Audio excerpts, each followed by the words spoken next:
Olá, gente, boa tarde, tudo bem? Ou bom dia, não sei que horas que você vai assistir a essa aula, mas nós estamos aqui, eu vou gravar para vocês agora uma aula, vou começar sobre inflamação. Um assunto que a cada dia, né, nós nos deparamos com os nossos pacientes. Hoje em dia todo mundo está bem inflamado e nós sabemos que inflamação é um assunto, né, é um tema, um dos temas mais importantes de um ponto de vista central dos estudos, né, principalmente da nutrição funcional. E então é importante porque com esse tema de inflamação vai nos abrir assim um leque para nós sabemos como vamos tratar o nosso paciente ali. Então a gente sabe aqui que a inflamação ela tem sinais, né? Ela tem sinais. Então os sinais clássicos da inflamação é o calor, o rubor, o edema, a dor e perda de função, né? E são elementos iniciais de todos os processos inflamatórios, mas especificamente latentes e óbvios, assim, nos casos assim agudos. Então, a resposta inflamatória aguda, nós sabemos que ela é essencial para a defesa do nosso organismo e para a manutenção da nossa vida. Então, uma infecção, por exemplo, ela seja provocada por algum agente bacteriano, viral ou parasitário, ele vai provocar uma reação inflamatória aguda de proteção à vida, né? Todos nós estamos cientes disso aí. Agora, queimaduras, elas geram um processo inflamatório agudo que vai ser responsável pela regeneração dos tecidos afetados. Por exemplo, uma reação alérgica, um trauma ou um osso quebrado, eles provocam uma inflamação para que ocorra a regeneração daquele tecido ali, né?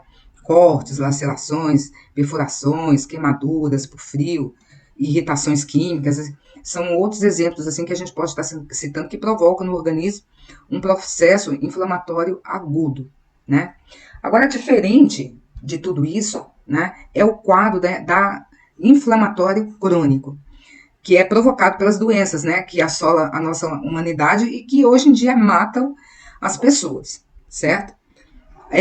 As inflamações crônicas, elas são aquelas que não se resolvem. Então, são exemplos de causadoras de inflamações crônicas, por exemplo, as doenças cardiovasculares, as doenças neurológicas, as doenças autoimunes, artrite, depressão, câncer. Então, se a inflamação aguda pode ser considerada benéfica por proteger o nosso corpo e permitir a regeneração, a inflamação crônica ela é nociva e perigosa, porque ela não cumpre o objetivo comum e ela pode provocar a perda das funções. Então, existem algumas condições clínicas, né, que geram um processo inflamatório crônico, né? E nós vamos falar de alguns aqui, tá? Nós vamos falar de alguns desses processos. E vamos começar falando aqui sobre a obesidade. A obesidade e a inflamação. A obesidade, ela tem relação direta com a inflamação. Nem todo indivíduo obeso, ele está inflamado, mas a ampla maioria está. Infelizmente está. Então, a gente sabe que quanto mais obeso, mais inflamado, né? Isso foi vários autores que estudaram e que viram esse quadro, né? Da inflamação, né? Então, são moléculas que ficam inflamadas, né? Bloqueadores, existem bloqueadores da inflamação, que são tóxicas ao nosso organismo, né? Que entra ali na membrana celular externa. Nós temos as bactérias, gram negativas, os ácidos graxos, então, e várias coisas, né? Que são apontadas como iniciadores e aceleradores de inflamação. Então, a resistência insulínica ou excesso de insulina são perpetuadoras também da inflamação. Então, a inflamação, gente, ela prejudica o funcionamento dos receptores, estimulando ali a fosforilização em serina, né? E não em tirosina. A serina, ela é prejudicial ao meu organismo, provocando ali uma resistência insulínica ao meu organismo. Então, outro aspecto que é importante na relação entre obesidade e inflamação é os macrófagos. Então, o macrófago, ele classificadamente ativado, ele é um macrófago inflamatório, a gente chama ele de M1, que acontece ali no indivíduo obeso, um insulino resistente, né? Então, o tecido adiposo, ele está infiltrado com macrófagos inflamatórios, que vão promover, ou que vão produzir várias citocinas inflamatórias ali, estimulando ali o tecido adiposo a produzir mais substâncias pró-inflamatórias, como o MCP1, o TNF-A, né? Os ácidos graxos não esterificados pró-inflamatórios. Nós temos também, então, nós temos um macrófago de ativação alternativa, que é o M2, que é o macrófago anti-inflamatório. Notem bem, o M1 é um macrófago inflamatório. E nós temos o macrófago, o M2, que é o macrófago anti-inflamatório, que está presente no indivíduo magro, que é sensível à insulina, né? Então, o macrófago M2, ele ajuda a desinflamar o adipócito, porque ele vai produzir ali adiponectina, né? E vão tirar ali os ácidos graxos e não esterificados, que são anti-inflamatórios ali. Esse macrófago M2, ele está sempre ali presente ali no indivíduo magro e sensível à insulina. Nós temos também a diabetes, né, relacionada ali, nós temos a diabetes relacionada ali à inflamação. Então, a inflamação ali do tecido adiposo, ele contribui para o desenvolvimento da diabetes do tipo 2, né? Então, a maioria ali dos indivíduos obesos está inflamado, mas nem todos, como eu falei antes, né? Então, ali são 3 fenótipos que são possíveis, né? O obeso, aí a gente tem o obeso metabolicamente saudável e o magro metabolicamente doente. Né? Aquele que você olha, nossa, mas essa pessoa é magra, essa pessoa não tem nada, mas ela é uma pessoa doente. E ainda há um 4º fenótipo aí na história, né? Que é o magro e insulino sensível, né? Mas ele não tem qualquer relevância no contexto aqui que a gente está discutindo, né? Que é a diabetes tipo 2, que é a resistência à insulina. Mas existe esse fenótipo aí. Então, eu tenho aqui na característica do obeso. O obeso, ele tem uma massa adiposa, uma grande massa adiposa, né? Ele tem uma grande gordura ectópica. E ele vai ter resistência à insulina. O obeso metabolicamente saudável, ele tem uma grande massa adiposa e uma menor gordura ectópica, né? Então, ele tem sensibilidade à insulina. E temos também um magro metabolicamente doente. Então, é aquele que tem uma pequena massa adiposa, mas uma grande gordura ectópica. E ele é resistente à insulina, né? Então, essa é uma caracterização metabólica ali da obesidade. Então, o obeso, em geral, ele tem alta massa adiposa, gordura ectópica e resistência à insulina. Ele tem gordura visceral, além das gorduras subcutâneas. O obeso metabolicamente saudável, ele tem alta massa adiposa, mas tem gordura ectópica. Ele é sensível à insulina. Agora, o magro metabolicamente doente, ele tem o que a gente chama de lipodistrofia. Ele tem uma baixa massa adiposa, mas tem a presença de gordura ectópica. Então, ele apresenta infiltração de gorduras ali no fígado, no pâncreas, no músculo, gordura visceral. Então, esse é um indivíduo com resistência à insulina.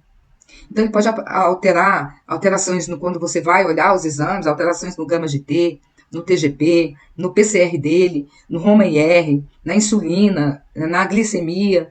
Então, ele tem umas tendências genéticas fortes ali, né? Poluentes ambientais, tabagismo, eles estão sempre, são condições que estão sempre ali entre as causas da lipodistrofia.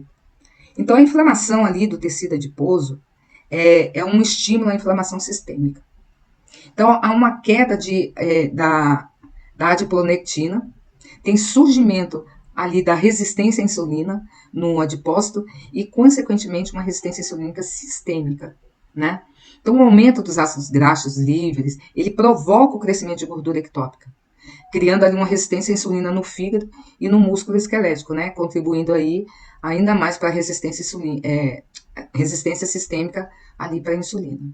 Então forma ali um ciclo que esses fatores vão se retroalimentam ali entre si. É complicado, né? A questão da obesidade com a inflamação. Então, a inflamação do tecido adiposo é um fator determinante no desenvolvimento da resistência insulínica e à insulina, né? E a gente tem também uma relação com a depressão e a inflamação.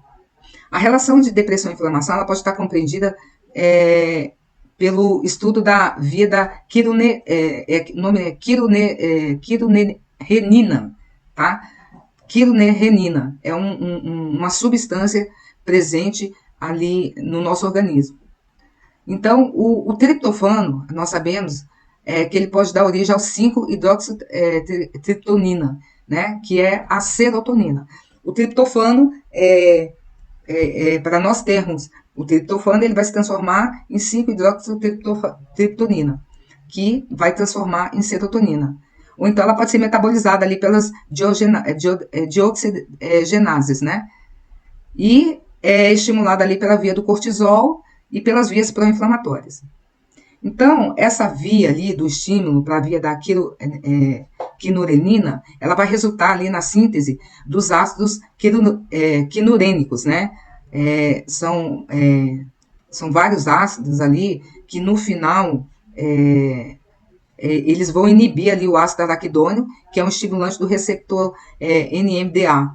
E esse receptor, ele está diretamente ligado à depressão. Esse receptor é o glutamatérgico, né? Ele está relacionado diretamente ali com a depressão. E ele também, gente, ele tem relação também com quadros de epilepsia e convulsões.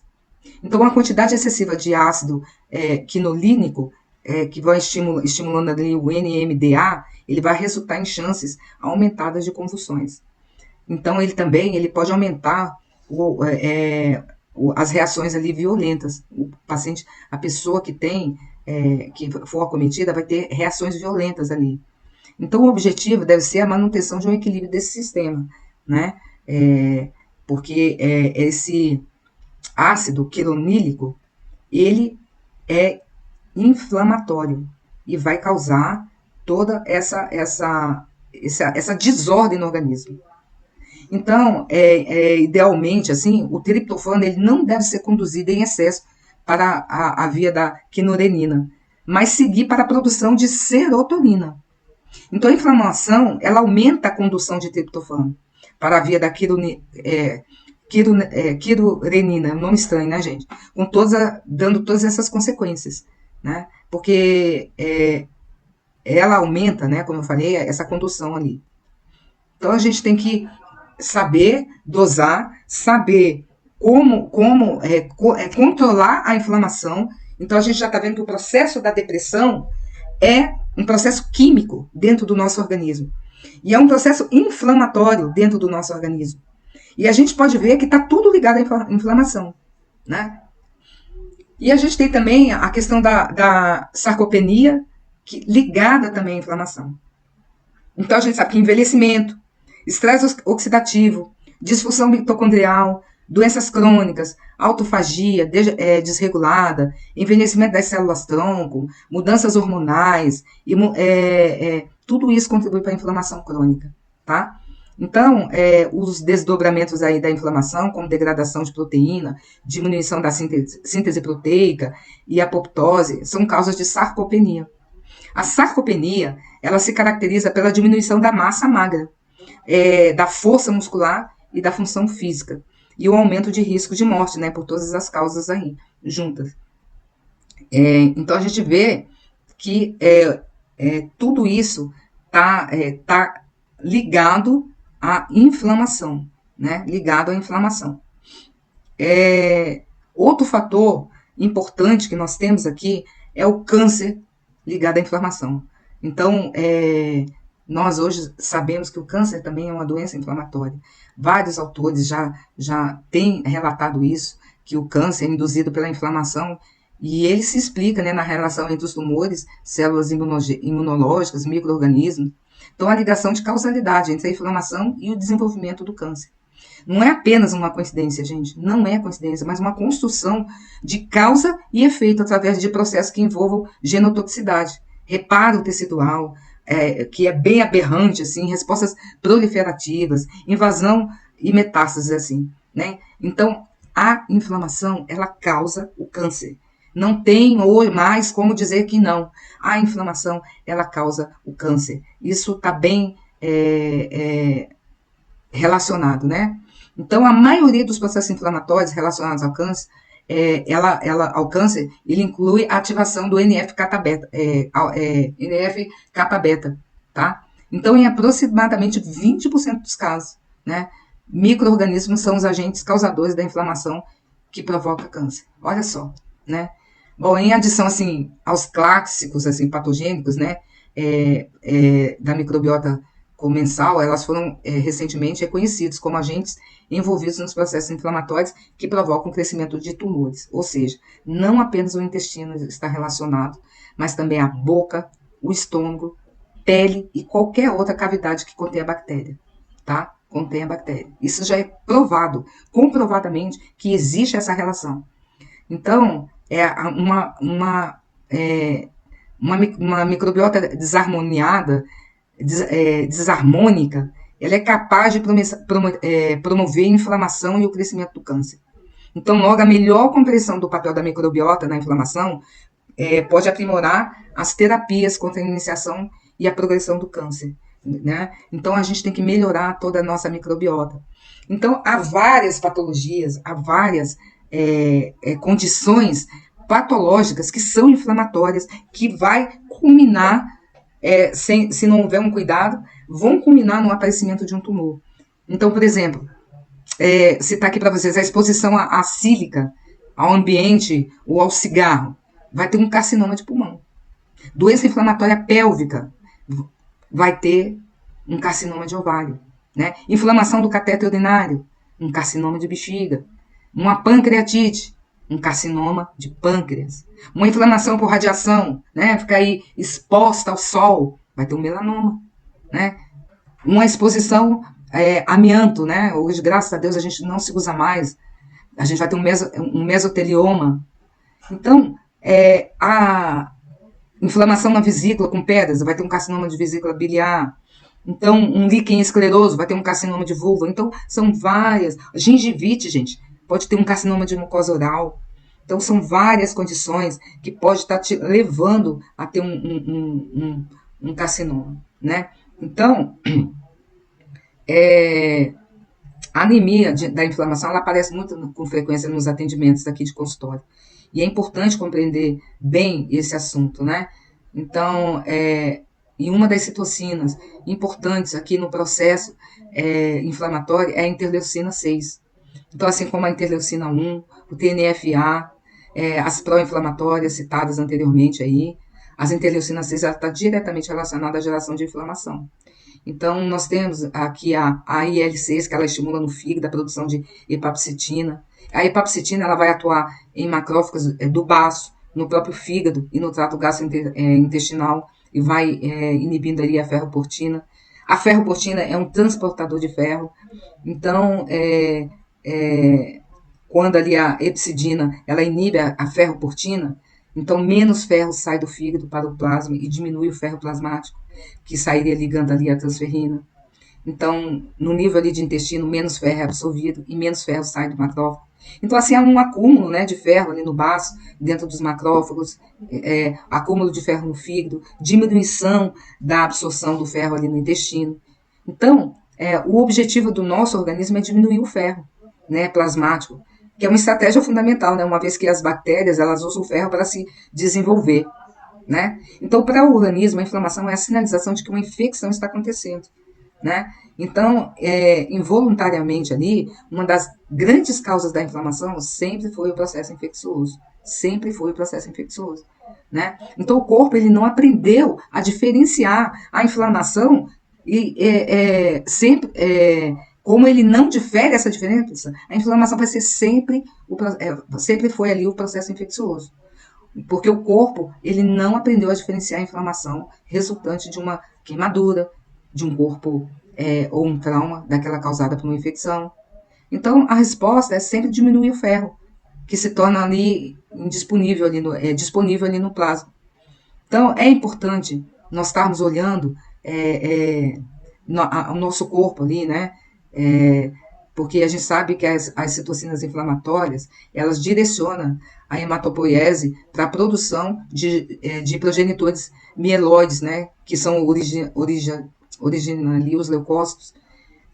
Então, o objetivo maior do nosso corpo é promover o aumento do número de células de defesa.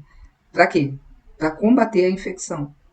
Então, é importante que estejamos cuidando do nosso organismo e combatendo a inflamação do nosso organismo.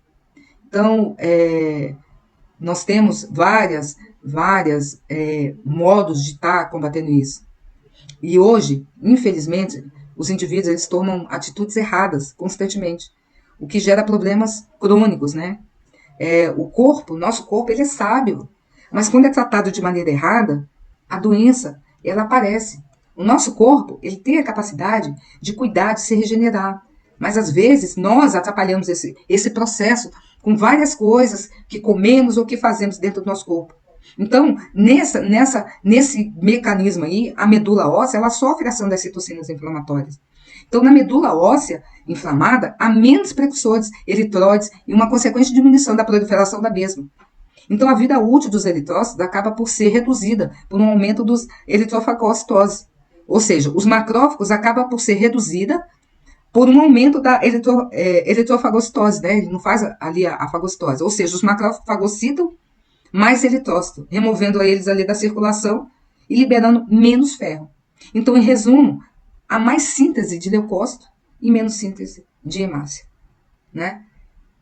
Bom, então, nós temos ali vários biomarcadores que nós podemos estar observando para cuidar quando vamos analisar um exame e saber se esse corpo está inflamado. Por exemplo, se eu olho o meu VCM, se ele está baixo, né, eu tenho uma deficiência de ferro, mas não tenho uma anemia da inflamação. Se o meu HCM também está baixo, eu também tenho uma deficiência de ferro, mas a anemia está normal. Se eu tenho uma concentração de hemoglobina nos reticulócitos, e a minha deficiência de ferro vai estar baixa, mas também a anemia da inflamação.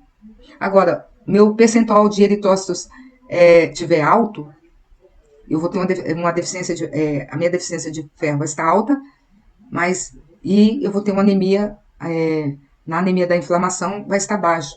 A minha transferrina, se está alta, eu tenho uma deficiência de ferro e baixa a anemia da inflamação. Minha ferritina, se a minha ferritina está baixa, eu tenho uma deficiência de ferro e uma anemia da inflamação alta, tá? Então, são parâmetros que eu preciso saber analisar para que eu possa tratar o meu paciente de uma forma generalizada. E como eu já falei, né, todos esses biomarcadores, se tiver nesses níveis, eu posso ter um câncer de doenças hematológicas malignas, infecções, doenças autoimunes, né, doenças inflamatórias, doença renal crônica, posso ter uma insuficiência cardíaca congestiva, posso ter doença pulmonar crônica, obesidade, anemia, geralmente nos idosos, então anemia de doença crítica. Então, tudo isso é um grupo de doenças que pode estar tendo, né? Então, alguns parâmetros que eu preciso ter, né? A deficiência de vitaminas, muitas vezes ocorre esse desequilíbrio do meu corpo. A B12, eu tenho que ver o folato, a vitamina D, né?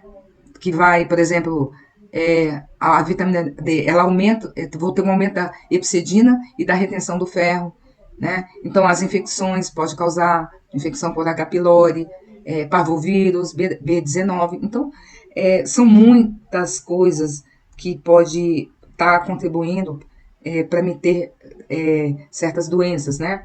Então, eu tenho outras condições inflamatórias, a artrite, a hipertensão, fibromialgia, a hepatite, prostatite, dermatite atópica, asma, apneia noturna, sinusite, rinite. Tudo isso são condições inflamatórias que nós, quando pegarmos um paciente, nós temos que estar observando, porque, gente, a lista de doenças crônicas e de condições inflamatórias, ela é extensa. A gente está diante de um verdadeiro problema. No entanto, a inflamação, ela não se resolve. Ela não se resolve. Ou seja, aquelas situações em que há um estímulo crônico, que é um processo inflamatório que não se resolve e não desaparece. Muitas das vezes nós pegamos pacientes dessa forma, que você tenta de lado, tenta do outro, e não se resolve, né? Então, o processo inflamatório, ele acontece em uma sequência de fases. O início, ele está normalmente em um dano ou uma infecção, né? Então, quando um tecido é danificado, ocorre a liberação de dentro do tecido de qualidades e quantidades de ATP ali, espécies reativas de oxigênio, citocinas pró-inflamatórias, né, proteínas de choque térmico e tudo mais. Então, mas quando ocorre uma infecção, são liberados fragmentos de patógenos, como o LPS, né, açúcares de parede celular. Então, tudo isso é liberado e serve para que o nosso sistema imunológico, o nosso corpo, perceba que há uma agressão está acontecendo ali. E ele vai lutar contra isso. Ele vai lutar, né? Então, o que ele vai fazer? Vai ativar ali células imunológicas, vai iniciar um processo inflamatório com a liberação de citocinas pró-inflamatórias, os receptores vão entrar em ação ali com reconhecimento de padrões. Então, a fase ali da fagocitose vai se iniciar com a geração de resolvinas, lipoxinas, protectinas. O corpo, ele vai se mover, né? Ele vai se mover para resolver o problema inflamatório, né? Mas, muitas das vezes, se esse corpo está numa condição muito debilitada, ele vai gerar a polarização dos macrófagos inflamatórios, que é o M1, lembra que eu falei? E nós temos que esses macrófagos M1 sejam fagocitados para macrófagos, antimacrófagos M2. Porque a geração dos macrófagos anti-inflamatórios, ele vai permitir a resolução desses problemas inflamatórios, né? Então, em todo o processo, a gente identifica os gatilhos ali, que são aqueles iniciadores da inflamação e os mediadores inflamatórios de regeneração e anti-inflamatórios. A gente vai sempre ter um gatilho que vai começar essa inflamação e vamos ter que ter um suporte para que possamos combater essa inflamação, combater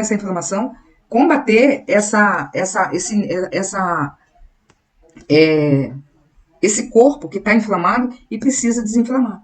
Então, nós precisamos sempre olhar o nosso paciente como um todo, como aquele que está ali, para que a gente possa ver o porquê, não tratar o sintoma, e o porquê da doença. Por que esse corpo inflamou? Por que meu paciente está dessa forma?